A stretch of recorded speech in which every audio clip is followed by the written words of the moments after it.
શ્રીમદ ભગવદ્ ગીતા અધ્યાય 18 મોક્ષ સંન્યાસ યોગ શ્લોક 1-2નું પઠન કરીએ, પછી તેનો અર્થ સમજીએ. શ્લોક 1. અર્જુન ઉવાચ સંન્યાસસ્ય મહાબાહો તત્વમિચ્છામિ વેદિતું ત્યાગસ્ય ચ ઋષિકેશ પૃથક્ કેશી નિષૂદન. અર્થાત અર્જુન બોલ્યા, હે મહાબાહો, હે અંતર્યામી, હે વાસુદેવ, હું સંન્યાસના તેમજ ત્યાગના તત્વને જુદું જુદું જાણવા માગું છું.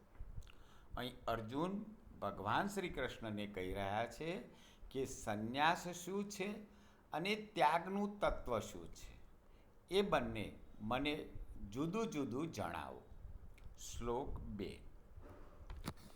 શ્રી ભગવાન ઉવાચ કામ્યાનાં કર્મણાં ન્યાસં સંન્યાસં કવયો વિદુઃ સર્વકર્મફલત્યાગં પ્રાહુસ્ત્યાગં વિચક્ષણાઃ.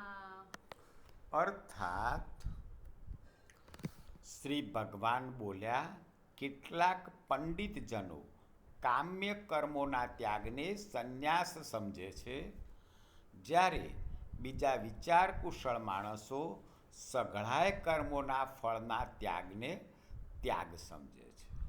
તો ભગવાન અહીં અર્જુનને સમજાવતા કર્યા છે કે કામ્ય કર્મોનો ત્યાગ એને કેટલાક લોકો સંન્યાસ સમજે છે અને કેટલાક સઘળાય કર્મોના ફળનો ત્યાગ એને પણ ત્યાગ સમજે છે. તો કામ્ય કર્મોનો ત્યાગ એટલે શું અને સઘળાય કર્મોના ફળનો ત્યાગ એટલે શું એ સમજીએ. તો કામ્ય કર્મોનો ત્યાગ એટલે સ્ત્રી, પુત્ર, ધન આદિ પ્રિય લાગતા પ્રાપ્તિ અર્થે તથા રોગ, સંકટ વગેરે નિવારણ અર્થે જે યજ્ઞ, દાન, તપ અને ઉપાસના જેવા કર્મો કરવામાં આવે છે, એનું નામ કામ્ય કર્મો છે.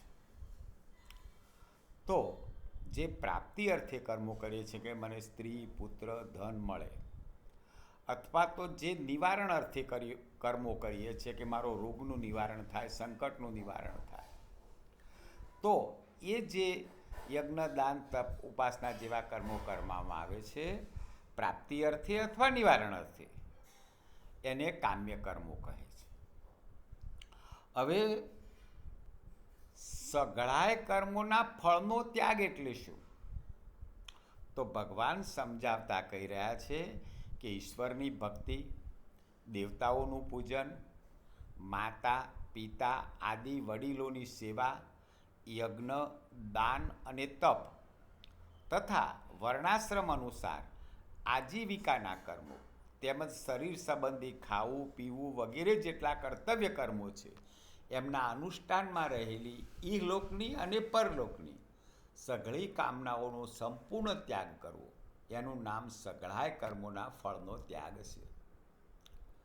ઈશ્વરની ભક્તિ કરવી, દેવતાઓનું પૂજન કરવું, માતા પિતા વડીલોની સેવા કરવી, યજ્ઞ, દાન, તપ અથવા તો વર્ણાનુસાર જેને જે કર્મો સોંપાયેલા છે તે આજીવિકા માટેના કર્મો કરવા, શરીર સંબંધી કર્મો એટલે કે ખાવું પીવું, આ બધા કર્તવ્ય કર્મો એમના અનુષ્ઠાનમાં આ લોકમાં અને પરલોકમાં એ બધી જ કામનાઓના ફળનો ત્યાગ કરવો.